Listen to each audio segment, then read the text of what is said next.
My name is Katz, or Kathleen Klein. I'm an artist. I'm Métis and Irish in my ancestry. So my Métis heritage is on my maternal side, my mother's side of the family.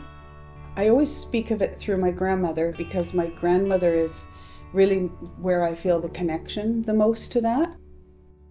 For the Métis people, it's really common for the generation before mine to have hid their identity. My grandmother raised me a lot of the time, and she didn't talk about it a lot, but she made it clear to me that it wasn't really a topic we were going to address. I used to say to her, "Are we Indians?" Because that was the terminology that was used then. And she'd say, "It's not worth talking about, dear. You don't want to know those stories." She had a little trunk in her bedroom, and it was full of sort of objects and really cool things. And I used to go through it. When I remember back on it, it was really a treasure trove because she had a fiddle, she had a little velvet tobacco bag. This is a traditional Métis tobacco bag. My grandmother's was a little bit smaller than this. But when I had the opportunity recently to learn to make these with knowledge keeper Lynette Lafontaine, I immediately realized that was in my grandma's trunk. So I guess what I'm trying to say is it's there, but I'm rediscovering a lot of it. Because we're mixed, we all look really differently. Some of us, present white, like I do. Some of us present Indigenous. In some ways, if you're able to present white, you do have a much easier time at life. So I make a point of telling people because I want to walk in the room and at least support other Indigenous people who walk in the room, presenting Indigenous.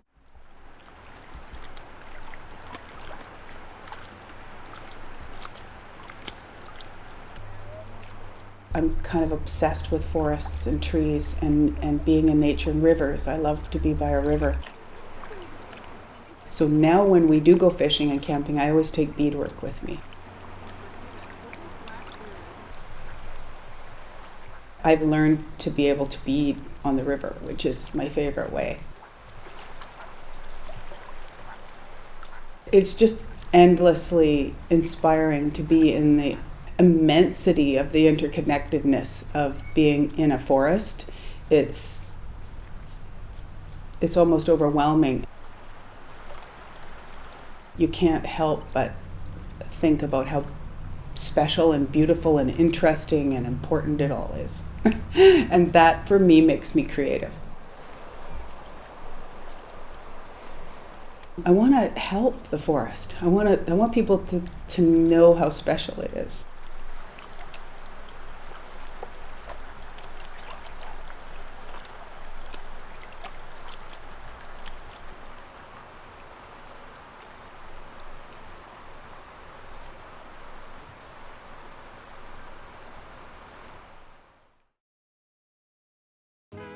It's kind of the whole thing. That's what we're all doing, is we're balancing. We're trying to find balance in our life. Earning a living, but being healthy and having good friendships and doing things that light us up and make us joyful and happy. And then there's other times when you're painting where you'd put down a color like that in the background just to use as what they call a base layer, or there's lots of different names for it. And very little of it stays. But all paint will always come through, like none of it's ever fully opaque. I mean, the light that is being reflected off of that color will always influence the colors that are on top of it.